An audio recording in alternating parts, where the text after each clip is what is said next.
Actually આ મારો first experience છે એટલે થોડી ગભરાટ છે.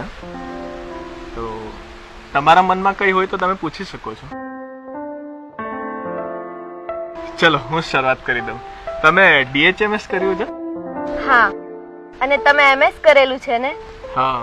અને તમારું ફ્યુચર પ્લાનિંગ? અત્યારે તો હું પ્રાઇવેટ હોસ્પિટલમાં જોબ કરું છું, પણ આગળ જતા મારી પોતાની હોસ્પિટલ હોય એવું સપનું છે. અને તમારું? બસ તમારા જેવા પાર્ટનરનો સાથ મળી જાય તો બંને સાથે મળીને મોટી હોસ્પિટલ ખોલશું. ભાઈ રાહુલ અને ગોપી બંનેની હા છે અને બંનેના ભણતર અને પ્રોફેશન પણ એક જ છે. તો બોલો, તમારા બંને મિત્રોનું શું કહેવું છે? મારે તો મારી દીકરીની હા એટલે મારી હા. અને મારે પણ મારા દીકરાની ખુશી એ જ મારી ખુશી છે. અને આખી જિંદગી એ બંનેને તો સાથે રહેવાનું છે. પણ મારી એક શરત છે. બોલો ને. આપણે લગ્ન એકદમ સાદાઈથી કરવા છે. કા આર્ય સમાજ વિધિથી, કા કોર્ટ મેરેજ, કા પછી ગાયત્રી મંદિરમાં. પણ આપણે ક્યાં પૈસાની તાણ છે? ને મારો એકનો એક દીકરો છે. અને સમાજ શું કહેશે? આ સમાજના ડરથી, દેખાદેખીથી આપણે કેટલા રૂપિયાનો ધુમાડો કરીએ છીએ એ કોઈને ખ્યાલ છે? આ લગ્નની ખરીદીની શરૂઆત કરીએ ત્યારથી માંડીને જાન પરણીને પાછી આવે ને ત્યાં સુધીનો જો આપણે હિસાબ કરીએ ને તો એક નાના માણસનું ઘરનું ઘર આવી જાય. હું એમ નથી કહેતો કે તમે બધા પૈસા દાનમાં આપી દો, પણ તમે વિચાર તો કરો, આ લગ્નની ખરીદીની શરૂઆત પાનેતર અને ચૂંદડીથી કરીએ ને તો 25,000થી માંડીને 70,000 સુધીની હોય છે, જે ફક્ત લગ્નના દિવસે ખંભે નાખવા પૂરતું જ હોય છે. બાકી તો ચણિયા ચોરી જ પહેરી હોય છે.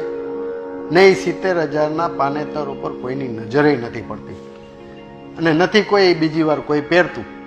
પૂછી લ્યો તમારી નવી આવેલી વહુને. બીજું ઘરેણા, હાર, કડલી, મંગલસૂત્ર અને બીજું પરચૂર્ણ, આ બધું મળીને 5 થી 7 લાખ રૂપિયાનું તો સોનીનું બિલ જ થાય છે. એ તો દૂધે ધોઈને આપી જ દેવાના ને. એ 15 તોલાના લઠ જેવા હાર કાં તો ઘરની તિજોરીમાં કાં તો બેંકના લોકરમાં પડ્યા રહેવાના ને. આપણા તો 5 થી 7 લાખ રૂપિયામાં જામ થઈ ગયા ને. પહેલાંનો સમય અલગ હતો કે 2-4 વર્ષ દુકાળ પડે, જમીનમાં કાંઈ ન થાય તો આ ઘરેણાં વેચીને આપણે ગુજરાન ચલાવી શકતા. અત્યારનો સમય અલગ છે. ગમે તેવી પરિસ્થિતિ આવે, કોઈ પણ સંજોગોમાં કોઈને ભૂખ્યા રહેવાનો વારો આવવાનો જ નથી. ને આપણા દેશમાં આવું કરોડો ટન સોનું લોકર અને તેજોરીમાં બંધ છે, જેનો કોઈ ઉપયોગ નથી. અને એટલે જ દેશની ઇકોનોમી નીચે આવી રહી છે. જો એ પૈસા ધંધામાં લગાવવામાં આવે ને તો 5ના 25 થવામાં વાર નથી લાગતી. ત્રીજું, કપડાં. આ બંને ફેમિલીઓના કપડાં અને સાડીનું બિલ 1 થી 2 લાખ રૂપિયા હોય છે. સાડીઓમાં પણ 6 મહિને કે વર્ષે ફેશન બદલાતી હોય છે. એટલે આ વર્ષે લીધેલા કપડાં આવતા વર્ષે પ્રસંગોમાં કામ આવવાના નથી. ચોથું, બેન્ડ, બગી અને ફોટોગ્રાફી. મારો ઈરાદો કોઈના પેટ ઉપર લાત મારવાનો નથી. આવા મોંઘાદાટ લગ્ન કરોડપતિ કે અબજોપતિ કરે ને એ સ્વાભાવિક છે, બધાને રોજીરોટી મળી રહે. પણ એની દેખાદેખીમાં નાના માણસો પણ જો આવા મોંઘાદાટ ખર્ચા કરે ને તો વ્યાજ અને લેણામાં ભરાઈ જાય છે. હવે આ બેન્ડ બગીના 50,000 રૂપિયા, ફોટોગ્રાફીના ઓછામાં ઓછા 50,000થી તો શરૂઆત થાય. અને હમણાં વળી નવું નીકળ્યું છે પ્રી વેડિંગ, 1 લાખ થી 1.5 લાખ, એના પકડી લો. હવે આ વરઘોડામાં વળી પાછો નવો ક્રેઝ આવ્યો છે. દરેક જાનૈયાની માથે સાફા બાંધવાના, એટલે 20 થી 25,000 રૂપિયા તો એ જ લઈ જાય. પાછા વરઘોડામાં તો ફટાકડા ફોડવા જ પડે, એ પાછા થોડા નહીં, 15,000 રૂપિયાથી 20,000ના. આપણે આ વરઘોડો કાઢીએ છીએ ને એ કેટલું ગેરસામાજિક કામ કરી છે એ ખબર છે? એક તો રોડ ઉપર ટ્રાફિક કરીએ, બીજું આ ફટાકડા ફોડીને ધુમાડાનું પ્રદૂષણ ફેલાવીએ. અને એક મેં પણ જોયું કે આ ચાલુ વરઘોડાએ લોકો પાણીના પાઉચ પીતા હોય, પાણીની બોટલો, આ બધું પીને રોડ ઉપર જ ફેંકી દે છે. આ બધું કચરું અને ફટાકડાના કાગળ, આ બધું રોડ ઉપર નાખીને તમે ગંદકી ફેલાવો છો. અને આજકાલ એક નવો જ ટ્રેન્ડ આવ્યો છે, ફાર્મ હાઉસમાં લગ્ન કરવાનો. અને આ ફાર્મ હાઉસનું ભાડું એક દિવસનું 1 લાખ થી 1.5 લાખ રૂપિયા હોય છે. મંડપ અને લાઇટ ડેકોરેશનના 1 લાખ રૂપિયા અલગ ગણી લ્યો. એમાંય પાછા આપણા બૈરાઓને તો ગીત ગાવામાં મોઢા દુખે, એટલે ગાવાવાળાએ ભાડે લાવવાના. એનું પેકેજ 30,000 થી 50,000 રૂપિયા સુધીનું હોય છે.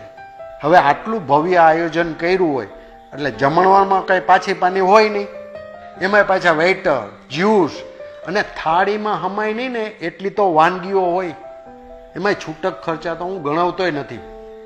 આટલા મોટા ખર્ચા કરી લગ્નમાં દેખાડો કરે છે તે શું સાબિત કરવા માગે છે ને એ જ સમજાતું નથી. 2 દિવસ તમારા સગાવાલા વાતો કરશે કે વાહ બહુ સરસ લગ્ન કર્યા, પણ પછી કોઈ યાદેય નહીં કરે ને માત્ર બહુ સરસ લગ્ન કર્યા આવું કેવડાવવા માટે 18 થી 20 લાખ રૂપિયાનો ધુમાડો. આ આપણા જેવા મોટા માણસોની દેખાદેખીમાં આ નાના માણસો પણ પોતાનું ભાન ભૂલ્યા છે ને આવા મોંઘાદાટ લગ્નના ખર્ચા કરે છે અને દેવામાં ઘૂસી જાય છે. જો આપણા જેવા મોટા માણસો આવી રીતે સાદાઈથી લગ્ન કરશું ને તો જ નાના માણસો એનું અનુકરણ કરશે. આપણા સમાજમાં ઘણા લોકોએ આવા ઉદાહરણ પૂરા પાડ્યા છે, તો આપણે કેમ નહીં? અને હા, મારી દીકરીને તો મેં કરિયાવર પહેલેથી જ આપી દીધો છે. એટલે હું મારી દીકરીને કરિયાવરમાં સોનું, કપડાં, વાસણ કૂચણ નથી આપવાનું. આ ફાલતુ વસ્તુમાં જ 3-4 લાખ રૂપિયા તો ઘૂસી જાય છે. એ ખર્ચો મેં મારી દીકરીના શિક્ષણમાં કરી અને એને પગભર બનાવી, જેથી ભવિષ્યમાં એને કોઈની સામે હાથ લાંબો નહીં કરવો પડે. અને આ રીતના લગ્ન કરવા એ મારા એકલાનો નિર્ણય નથી, મારી દીકરી અને મારા આખા કુટુંબની સહમતિ છે. અને આ મોંઘાદાટ લગ્ન ન કરવાથી 18 થી 20 લાખ રૂપિયા જે બચે છે ને તે આ બંને છોકરાઓનું સપનું છે ને હોસ્પિટલ બનાવવાનું, એમાં વાપરો ને. ભવિષ્યમાં લોનના ચક્કરમાં ન પડવું પડે. અમે બધા તમારા વિચારથી સહેમત છીએ. કોર્ટ મેરેજ કે આર્ય સમાજ, તમે જેમ કહેશો તેમ અમે કરવા તૈયાર છીએ. ચાલો આપણે પણ શરૂઆત કરીએ સમાજને નવી રાહ ચીંધવામાં.